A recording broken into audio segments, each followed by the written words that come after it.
here's the problem. I'd like to just dive in to talk about the letters from God, the letters God sent us, the alphabet that created our world. But shouldn't we first talk about who's sending us the letters and why he's writing to us? Shouldn't we talk about God a little bit? But then, at the same time, I'm sure that if you're listening to this podcast called Letters from God, the Alphabet of Creation, your goal is to learn about the Hebrew letters and how they build creation. And you're probably really impatient to just jump in. Let's get to the letters already. I'm Chava Ashkenazi Bloom, and you're listening to my podcast, Letters from God, the Alphabet of Creation. It's based on my book of the same name that's coming out soon. So, I have a compromise.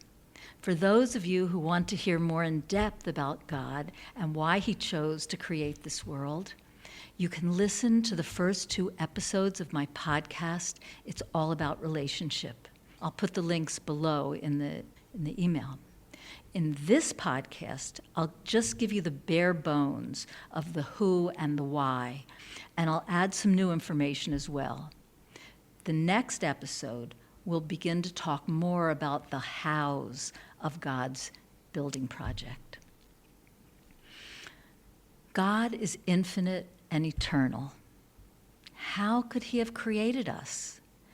Infinity and eternity fills everything, everywhere, and God fills every aspect of existence.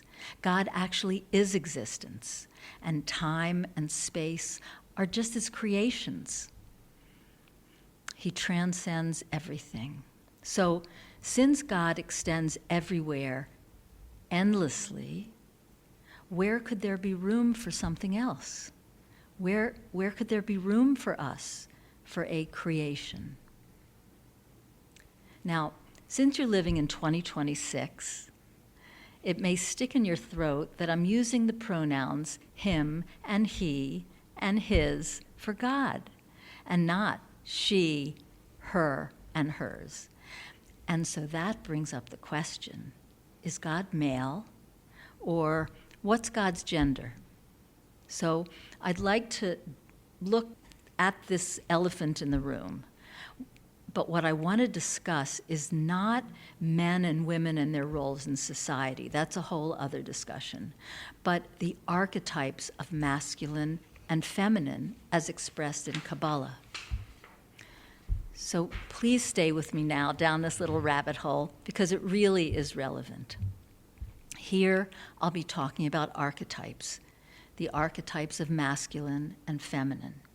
So first of all, Hashem is one. He is total, complete oneness, above two-ness. In fact, it was only after God created an other that the concept of two came into existence. And once there were two, the creator and the creation, the concepts of giving and receiving, and therefore male and female, were born. When God created creation, there was then a giver of life and a receiver of that life. We call these delineations the archetypes of masculine and feminine, and our world is based on this model. Masculine is involved with giving, bestowing, imparting, creating, inspiring. And feminine is related to the concepts of receiving and holding, processing, gestating, building, and birthing. Men and women can be symbols for these concepts, these energies, but not necessarily, because these archetypes are not bound to their physical embodiers. What do I mean by this?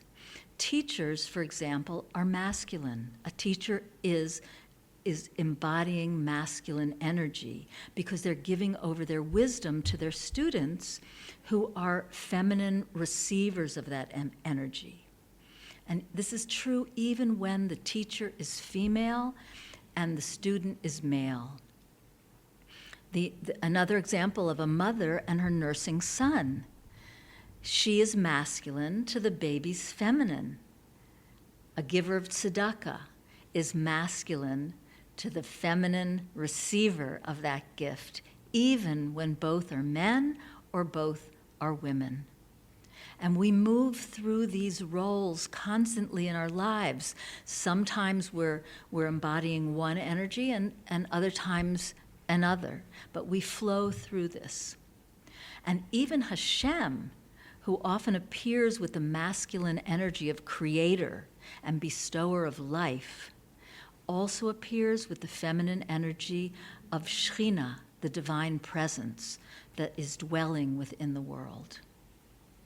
So ultimately, Hashem is one, over and above the roles of masculine and feminine.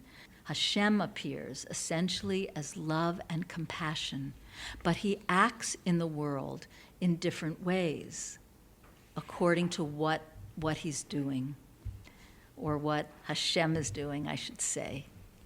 So let's go back to our question. How could there be room for an other when God, who is infinite and eternal, fills every iota of existence and actually is existence itself? How could creation come about? How could there be room for anything else? How could there be room for the creation of an other? When God decided to create, he first made space for his creation. The Kabbalists explain that Hashem appeared to withdraw his infinity, his eternity, and his perfection, to withdraw them to the sides of a spherical area, creating a relatively vacant space.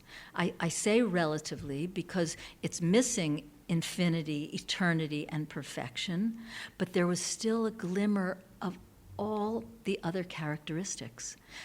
There was an impression, a residue left of Hashemliness there in that space. So when this residue was catalyzed by a ray of God's infinite light coming from beyond the empty space, this was the beginning of creation.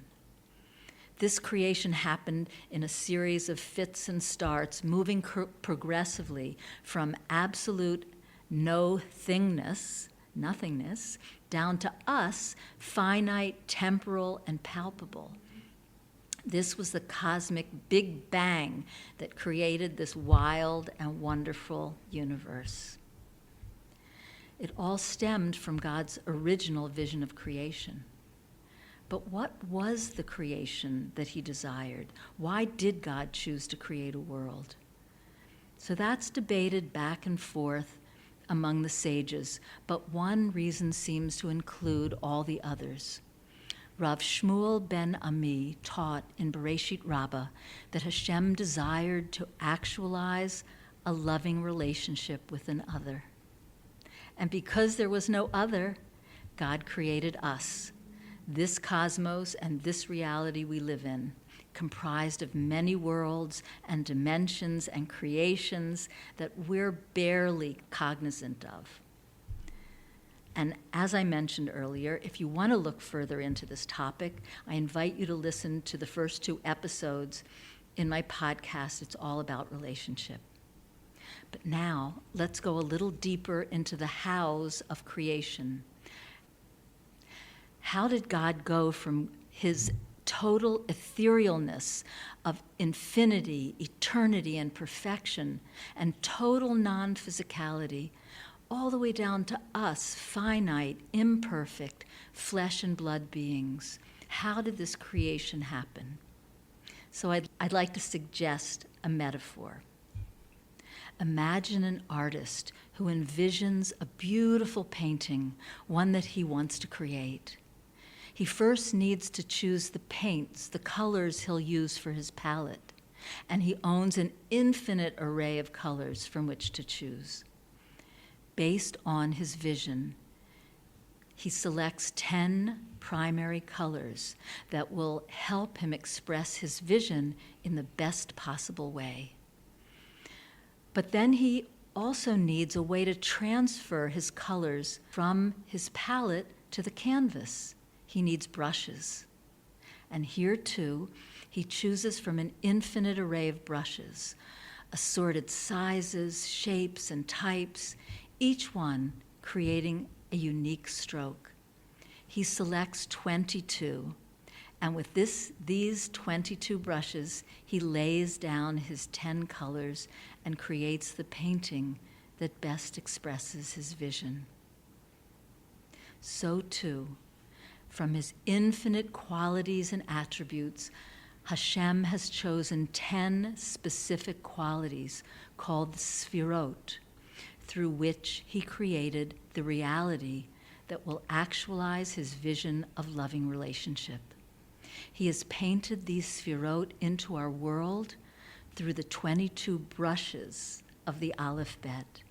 Through these brushes, filled and radiant with the colors of the Sfirot, he built and continues to build our world.